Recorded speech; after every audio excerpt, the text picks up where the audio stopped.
वालिद साहब पुलिस को पसंद नहीं करते थे तो खंदेयान के जी पुलिस वालों की कबर कीड़े पौधे कि आप देखेंगे भी हमारी वैसे जो सहाफ़त है उसमें जज सहाफ़त का आप देखें ना बिलीव जर्नलिज्म फेक मुकाबले और रियल मुकाबले में क्या फ़र्क होता है? फ़लाँ पुलिस मुकाबले में फ़लाँ डाकू पार पुलिस वाले जेल में अपने बंदे खुद भेजा करते थे ताकि उनसे राब्ते में रहें और वहाँ से इंफॉर्मेशन आती थी।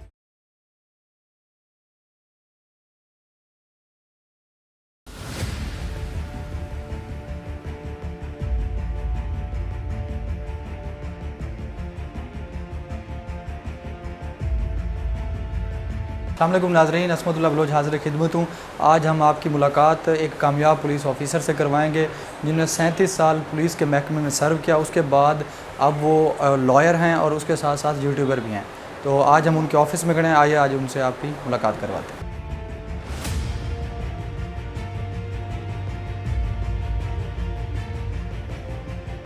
अस्सलाम वालेकुम सर। जी वालेकुम सलाम। सर क्या हाल है? जी अल्लाह की रहमत, आप सुनाएं।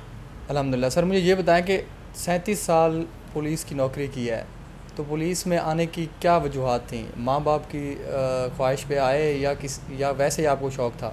37 साल 6 महीने और 10 दिन, माशाल्लाह। ठीक है, और घंटे भी मैं बता सकता हूँ। पुलिस में माँ बाप की तो बिल्कुल दुआएं नहीं थी। वालिद साहब पुलिस को पसंद नहीं करते थे, बल्कि मेरी दादी मरहुमा कहा करती थी कि क्योंकि हम लोग सराइकी हैं तो खंदेयान के जी पुलिस वालों की कबर कीड़े पौधे जी। तो ये कबर के कीड़े जो हैं उसको याद करके फिर ये हुआ कि वालिद साहब नहीं पसंद करते थे कि पुलिस में कोई है। तो जब 80 में वालिद साहब की डेथ हो गई तो उसके बाद कुछ हालात इस तरह के हो गए कि ज़ाहिर है मेरी एजुकेशन कंप्लीट नहीं हुई थी, छोटा हबीब उसकी नहीं हुई थी, भाई फीस की भी एजुकेशन नहीं, तो हमें जॉब की ज़रूरत थी जी। तो उन दिनों मार्शल का दौर था। तो हुआ कुछ यूँ कि सीटें एडवर्टाइज हमने पढ़ी, वो कुछ दोस्त थे उन्होंने कहा जी पुलिस में वर्दी मुझे अच्छी लगती थी आर्मी की, तो कुछ मेरे आइडियल भी थे पुलिस में, बड़े अच्छा लगता था मुझे जब हम मुहर्रम की ड्यूटी पे पुलिस वालों को देखते थे। एक दो SHOs राना मुनव्वर थे, बड़े स्मार्ट और स्लिम थे उस वक्त में, बाद में तो खैर वो बड़े मोटे हो गए। तो हमने अप्लाई किया जी। तो मेरा दोस्त नवाजिश बुखारी, फ़ज़ल बुखारी, लतीफ़ कांजू और हम 3-4 दोस्त थे, हमने अप्लाई किया तो चारों हो गए।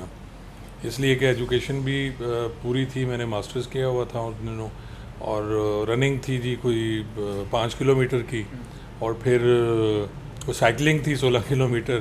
फिर इंटरव्यू में सिलेक्शन हो गई और इस तरह हम पुलिस में पता ही नहीं चला कि जी कैसे आ गए। और फिर ज़ाहिर है 37 साल 6 महीने और जो दिन थे 10 दिन वो पुलिस में गुजर गए जी, और अल्हम्दुलिल्लाह बहुत अच्छे गुजरे जी। सर कोई ऐसा वाक़या जिस पे आपको पुलिस में रहते हुए, महकमे में रहते हुए कि आपको लगा हो कि यार ये नहीं काम करना चाहिए था, गिल्टी फील हुआ हो? यार पूरी मेरी सर्विस जो है उसमें मैंने कभी गिल्ट नहीं फील किया, लेकिन एक ऐसा वाक़या है जिसमें वो मैंने अपने उस पर बनाया था, बल्कि लिखा भी था, ब्लॉग तो शायद नहीं बनाया। मेरी पोस्टिंग थी जी वहाँ कोर्ट अफजल में जी।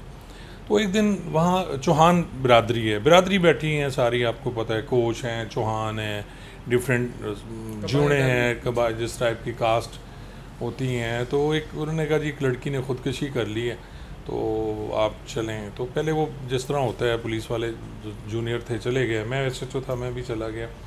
तो लाश लटकी हुई थी, लड़की की उम्र होगी कोई 18-19 साल, बड़ी यंग लड़की थी, और उसकी लाश उसने ना गले में फंदा डाला और जो गार्डर था लोहे का उससे वो बंधी हुई, लेकिन उसके पाँव नीचे टच हो रहे थे। पाँव टच होने का मतलब ये होता है कि जी उसे किसी ने लटकाया है बाद में, खुद नहीं मरी। अब उस पर मेरे ASP डॉक्टर मुजीब साहब होते थे, लेकिन किसी किस्म का कोई ऐसी बात नहीं थी, कोई ऐसा नहीं था। नई उनकी शादी हुई थी, लव मैरिज थी, लड़का भी उसी फैमिली का था, चौहान था जी। तो वो जब हमने किया एनालिसिस पूरा किया, नापा कि जी उसका कद कितना है, फिर ऊपर से फासला कितना है, उसने नीचे स्टूल रखा, फिर कैसे उसने पाँव मारा, कैसे उसकी डेथ हो गई, जबकि पाँव उसके पंजे ज़मीन पे लगे हुए हैं। तो उस पर डिस्कस करने के बाद जो मेरे ASP थे डॉक्टर मुजीब साहब, उन्होंने कहा जी ये कत्ल है। अब बाकी जो शवाहिद थे वो कत्ल की तरफ नहीं जाते थे। तो मजबूरन, क्योंकि सीनियर जब आपको कहता है तो आपको करना पड़ता है। वो हमने जी पर्चा दे दिया 302 का और उसे वो पकड़ लिया जो उसका खामन था, क्योंकि सारे शुबा यही कर रहे थे लड़की के माँ बाप के जी ये खामन ने मारा है उसको। जैसे होता है कि अगर लड़की घर में कहीं खुदकशी भी कर ले तो उसके माँ बाप भी कहते हैं जी कि नहीं ये घरेलू ना जाके ये कत्ल हुआ है। अगर वो ख़ुद को आग लगा लेती है तो कहती हैं जी इस पर पेट्रोल डाल के आग लगाई गई। वो एक हो जाता है मेंटली कंसेप्ट बना हुआ है। वो बंदा हमने चालान कर दिया जी। उसके बाद उनकी, क्योंकि वो सारे ही आपस में थे, उनकी महीने 1.5 महीने बाद सुलह हो गई। अब कत्ल जो है वो काबिल राजीनामा है इस्लाम, वो जो आपका कानून है उसमें कि जी अगर आपने सुलह कर ली, मुद्दई ने जाके बयान दे दिया तो वो बंदे बाहर आ जाते हैं जी। ट्रेडिशनल है जी। तो वो बाहर आया, लेकिन वो बड़ा खामोश था लड़का। और फिर मुझे कोई एक हफ्ते बाद जो वहाँ के एक चौहान हैं उन्होंने बताया जी उस लड़के ने भी खुदकशी की और उसी जगह खुदकशी की उसने भी, और उसी शहतीर के साथ वो जो गार्डर था जो लोहे का, वही उसी के साथ उसी तरह लटक के उसने खुदकशी कर ली। और उसे गिल्ट ये था कि उस पर उसकी बीवी का इल्ज़ाम लगा दिया गया जिसे वो प्यार करता था। यानी उसने वो कत्ल नहीं किया था अपनी बीवी को, और उसके बावजूद उसने पुलिस ने या हमने सब ने मिल के उसे चालान किया, जबकि मैं नहीं करना चाहता था उसको चालान। लेकिन क्योंकि अब हुक्म ये था, हमारे सीनियर्स जो थे चाहे वो कम तजर्बाकार भी हों, लेकिन कहा जाता है कि जो उन्होंने कहा आपने करना है। ये मुझे गिल्ट रहेगा कि यार शायद मेरी वजह से या हमारी वजह से या सारे लोग जो हम माशरा हैं हमारी वजह से ये हुआ कि जी अगर हम उसको उसमें चालान ना करते तो शायद वो ख़ुदकशी ना करता। तो ये एक वाक़या था जिस गिल्ट रहा मुझे हमेशा पूरी सर्विस में। बाकी तो फिर चलते रहते हैं, कोई ऐसा वाक़या नहीं है जिस पे मुझे शर्मिंदगी हुई हो। सर कोई बदनाम ज़माना डाकू वगैरह की कोई स्टोरी आपने जो बदनाम ज़माना हो और आपने पकड़े हों या आपके हाथों इनकाउंटर हुआ हो? यार इनकाउंटर तो बहुत सारे हैं और रियल इनकाउंटर्स हैं, और जो सबसे ज़्यादा एक बड़ा मशहूर ये था छोटू, गुलाम रसूल छोटू। इसको मैंने 92 में पकड़ा था और इससे रिकवरी की, मोटरसाइकिल रिकवरी की। बाद में इसको हमने चालान किया, लेकिन जब ये बाहर आया तो बड़ा ख़तरनाक हो गया। आते ही इसने 3-4 पुलिस वाले मारे, और उसमें था मुझे गिल्ट के जी जैसे फेक मुकाबले होते हैं, काश मैं उस वक्त इसको कुछ हमने ऐसा कर देते तो जो इसने बड़े बंदे मारे बाद में बेताशा आप देखेंगे इसने बंदे कत्ल किए, पुलिस वाले मारे और बेगुनाहों को इसने कत्ल किया, तो शायद ऐसा कुछ है। और ये मेरी ज़िंदगी में बाकी तो बेताशा जो सिंधी डाकू हैं या जो जहाँ पंजाब में वारदातें करने वाले हैं। फिर मैंने एक जबार सिंधी पकड़ा था जिसने वो चौधरी सादिक को मर्डर किया था। हमारे एक इंस्पेक्टर थे, उनको भावलपुर में उनको मर्डर किया गया था, लश्कर जंगवी के थे वो कुछ, उसमें उसको पकड़ा। शाहसवार था, बाकी दोस्तों ने पकड़ा, एक अबू बकर था। तो ये सारे इसमें शाहसवार और जबार को सज़ाए मौत हो गई थी। तो वो भी बड़ा मशहूर डाकू था, उस पर भी मैंने व्लॉग भी किया है। तो कैसे कई किस्से हैं ऐसे। सर फेक मुकाबले और रियल मुकाबले में क्या फ़र्क होता है? ये कंसेप्ट पाया जाता है कि मुकाबला हुआ नहीं और मुकाबले हो भी गए हैं। देखिए जहाँ ये अक्सर आप देखेंगे एक लफ्ज़ आता है जी मुबैना तौर पर जो वो हो गया, या आप देखेंगे जी हमारी वैसे जो सहाफ़त है उसमें जर्द सहाफ़त का आप देखें ना, ब्लू जर्नलिज़म जो है, येलो जर्नलिज़म है, तो उसमें ये है कि जी आप देख लें कि ऊपर लिखा होगा जी फ़लाँ पुलिस मुकाबले में फ़लाँ डाकू पार, ठीक है। पार का मतलब ये है कि जी फेक मुकाबले में मारा गया। अब नीचे वो खबर लगाते हैं कि जी डाकू जो था वो 7 बहनों का अकलौता भाई था और अगले महीने उसकी शादी होने वाली थी। अब देखें कि लोगों के ज़हन किस तरह चेंज होते हैं। हालांकि वो ये नहीं देखते कि ये डाकू क्या करने गया होता और उसने क्या किया। इसी तरह मुझे याद है कि जी हमने 2 मारे थे, बड़ी पुरानी है पुलिस मुकाबले में। तो उन्होंने दौरान डकैती नया शादीशुदा जोड़ा था और वो जा रहे थे, उनको मोटरसाइकिल भी उनसे छीन लिया, और वो सैयद थे दोनों, उसकी बीवी के साथ, नई नवेली दुल्हन के साथ, उसके खामद के सामने जो रेप किया गया, 3 बंदों ने रेप किया। तो आप क्या समझते हैं कि ऐसे लोगों को माफ़ कर देना चाहिए? तो जब ये पुलिस वाले जब पकड़ने जाते हैं उस वक्त भी तो वो उस पर फायरिंग होती है ना जी। तो बाद में अगर वो पकड़ के कुछ ऐसी हरकत करते हैं जो गलत है, लेकिन आप ये देखें कि ये कानून पे अदम एतमाद का नतीजा है। लोगों को ट्रस्ट नहीं है, इवन पुलिस वालों को ट्रस्ट नहीं है कि जी अदालत में जाएंगे तो बाहर आ जाएंगे, 2 महीने बाद इनकी ज़मानत हो जानी है, फिर आके इन्होंने वारदात करनी है। तो शायद ये जो शॉर्ट रास्ता निकाला गया है फेक मुकाबलों का, ये बिल्कुल गलत है, मैं ऐसे एग्री नहीं करता। लेकिन कई जगहों पे ये वक्त की ज़रूरत हो जाता है, जिसकी वजह से फिर जुडिशली भी आंखें बंद कर लेती है, जो सीनियर हैं वो भी आंखें बंद कर लेते हैं कि कोई ऐसा पिछले दिनों एक हुआ था, वो एक बंदे ने अपनी भाई को मार दिया, वकील था, अपनी भाभी को मार दिया, उसकी बच्ची को मार दिया, और पहले उससे वो अपने बाप को मार चुका था। तो वो कुछ मैंने वो पढ़ रहा था मैं कि जी उसे लेके जा रही थी पुलिस, वो भी मारा गया, अपने साथियों की फायरिंग से मारा गया। तो जहाँ आपको लगे कि अपनी साथियों की फायरिंग होती है तो वो समझ लिया करें कि कुछ हुआ है। सर मुझे ये बताएं कि अगर फॉरेन कंट्रीज़ में हम देखें तो वहाँ पे जो मुजरिमीन को पकड़ते हैं उनकी सलाह होती है, जब वो एक प्रोसेस से गुजर के जाते हैं, थाना कचहरी, फिर जो है ना वो जेल में जाते हैं, तो वो उनकी सलाह होती है। लेकिन पाकिस्तान में वो उभर के क्यों आते हैं, वजह क्या है? देखिए बात यह है कि पूरी दुनिया में डिफरेंट किस्म की जेलें हैं। एक वो जेलें भी हैं जहाँ लोगों को रखा जाता है और वो हार्ड क्रिमिनल्स हैं और वहाँ कहते हैं कि जी बेताशा अंदर ही जुर्म हो रहे होते हैं। लेकिन आप बाकी दुनिया में देखें कि जेल में जो आम कैदी जाते हैं वो इस्लाह के लिए जाते हैं, आप पूरा फैसिलिटेट किया जाता है उन्हें। इवन पूरी दुनिया में जेलों में जो सज़ा होते हैं कैदी, उनको अपनी बीवी से मिलने की इजाज़त होती है। अब पाकिस्तान में भी शायद उन्होंने शुरू किया है कि जी वो कैदी इतने अरसे बाद अपनी बीवी से मिल सकेगा। तो यहाँ आप देखें ना जी, अब यहाँ तो जेलें गढ़ हैं क्राइम का, और जो आम आदमी अगर जेल में चला जाए वो बड़ा तगड़ा जो क्रिमिनल बन के निकलता है, क्योंकि उसके इर्द गिर्द ऐसा माहौल क्रिएट कर दिया जाता है। जेलों के अंदर सारी करप्शन है। आप देखें अगर आप पैसे दे रहे हैं तो आप सेलफोन यूज़ कर रहे हैं। अब एक सजाए मौत का कैदी है और वो चक्की में बंद है, वो मुझे कई दफ़ा कॉल करता है, तो उसके पास फ़ोन कहाँ से आता है? तो आप ये जितनी पिछले दिनों ये पेशावर में उन्होंने कहा जी जेल से चाकू, खंजर और पता नहीं कितनी चीज़ें बरामद हुई। इसी तरह रेंजर्स ने किया था कराची लांडी जेल पे, बेताशा सामान, टीवी, शराबें, चरस, अफ्यून, हर चीज़ वहाँ मिलती है।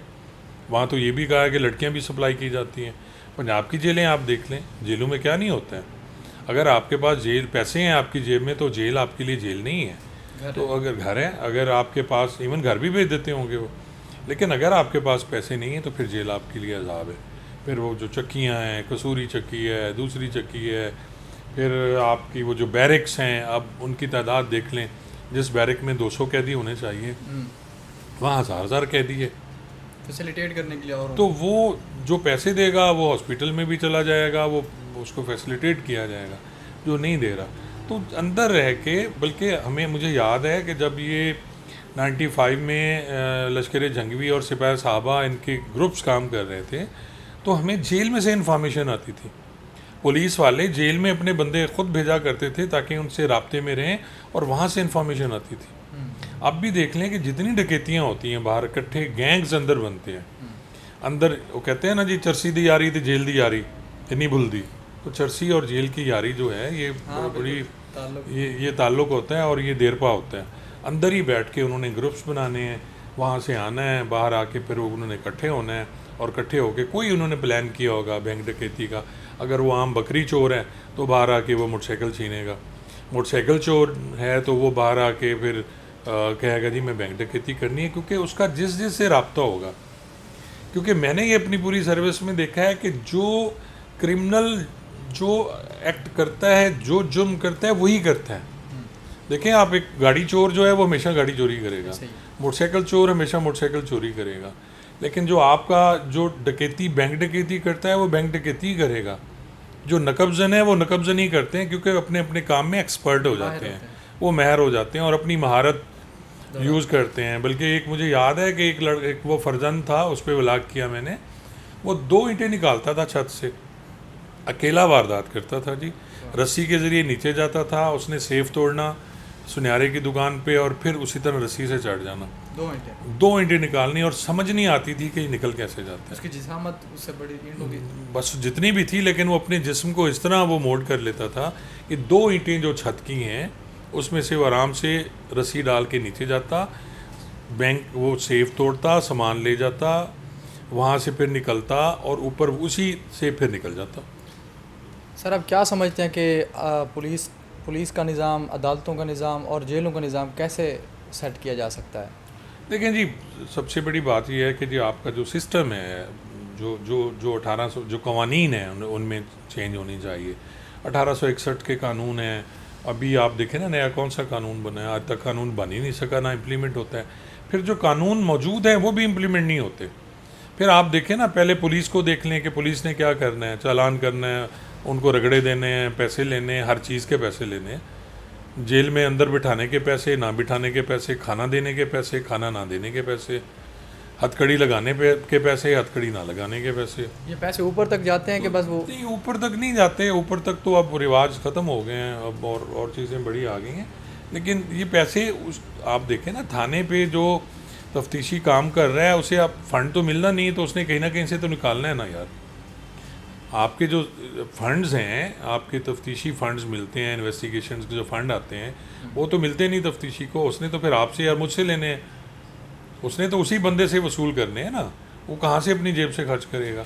अब एक तफ्तीशी को एक सीनियर कहता है जाओ रेड करके पेशावर से बंदा पकड़ के आओ, तो वो कहाँ से लेगा पैसे?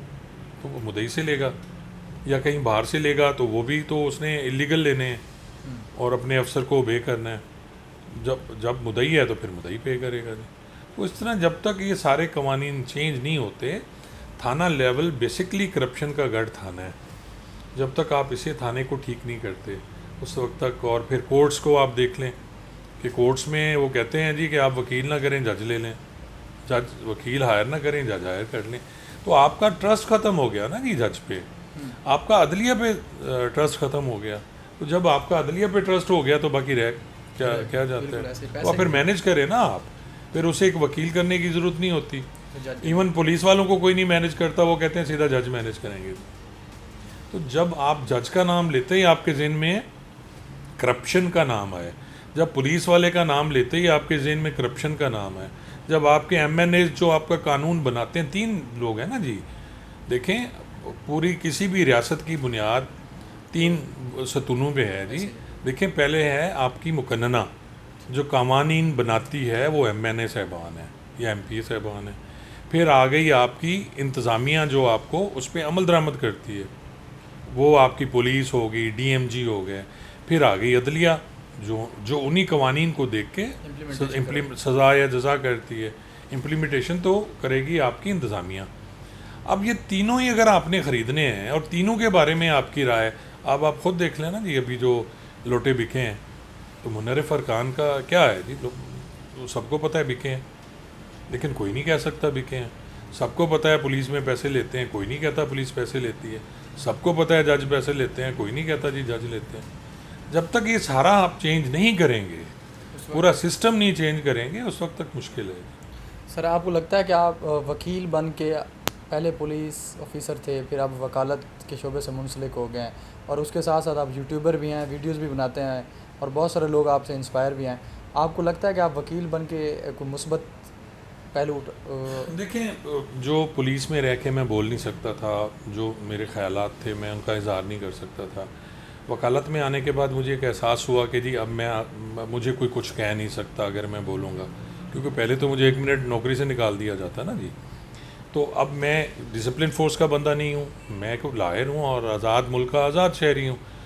और फिर मुझे एक सोशल मीडिया ने जो दिया, ऑप्शन दी और बोलने का मैंने किया, उससे ये है कि जी मैंने एक काम ज़रूर हुआ है कि लोगों को ये पता चला कि सारे पुलिस वाले जालिम नहीं होते हैं, पुलिस वालों के मसाइल भी हैं। ये मैं लेके आया उनके सामने। फिर मैंने यहाँ नूरी और नारी की एक इस्तिलाह दी। आपके जो ASP आते हैं वो ऊपर वो नूरी होते हैं, उनकी अपने मज़े होते हैं, और जो नीचे वाले हैं वो नारी होते हैं। तो फिर नारी के दरमियान फिर मैंने कहा जी कि नहीं, नूरी, नारी और खाकी भी हैं, और खाकी जो हैं वो नीचे कांस्टेबल हैं। सबसे मजलूम तबका पुलिस में ये कांस्टेबल है, करप्शन एक्चुअली शुरू होती है आपके जहाँ से आपका ASI थानेदार शुरू होता है, ठीक है। और थाने लेवल पे corruption ASI, sub inspector, inspector, DSP और SP रैंकर्स, और फिर जो ऊपर हैं, जो नूरी हैं, वो फंड्स खाते हैं। हर बंदा अपने अपने चक्कर में लगा हुआ है जी। तो मुझे अच्छा लगा, मैं लोगों को बताता हूँ, लोग मुझे सुनते हैं, और शायद सच बोलता हूँ इसलिए पसंद किया जाता हूँ। कभी इस सच के एवज कभी आपको परेशानी तो नहीं उठानी पड़ी? नहीं, थ्रेड्स तो आती रहती हैं जी, डिफरेंट, मैं केयर नहीं करता, वो काफ़ी होता है, चलता रहता है लाइफ में, ऐसा कुछ नहीं है। देखें, मैं हमेशा ये, कई दफ़ा मैं मौत से बचा, सर्विस में मुझ पर फायरिंग हुई, इनकाउंटर्स में हम लोग गए, मुकाबले हुए और गोलियां चल रही होती थी, कुछ नहीं हुआ। फिर उस पर मुझे फिर मैं कत्ल केस में फंस गया, हो सकता है सज़ाए मौत हो जाता, उसमें मैं बच गया। तो फिर अल्लाह से यही था कि जी जब तक मेरी ज़िंदगी है, अल्लाह ने मुझे नहीं मारना तो कोई कुछ नहीं कर सकता। आपका दाना पानी जहाँ है, आप मेरे पास आए, आपने चाय पीनी थी, आपने कुछ खाना था, तो आपके मुकद्दर में था ना जी, वो लिखा हुआ था आपने खाना है, और अल्लाह ने जो लिख दिया है वो आपको मिलना है। इंसान किसी का कुछ नहीं कर सकता, रिज़्क़, इज़्ज़त, ज़िल्लत, मौत, ज़िंदगी, ये सब कुछ अल्लाह के आप में है, और इस पे अगर आप ट्रस्ट कर लें तो कोई आपका कुछ नहीं कर सकता। बहुत शुक्रिया sir. Thank you so much.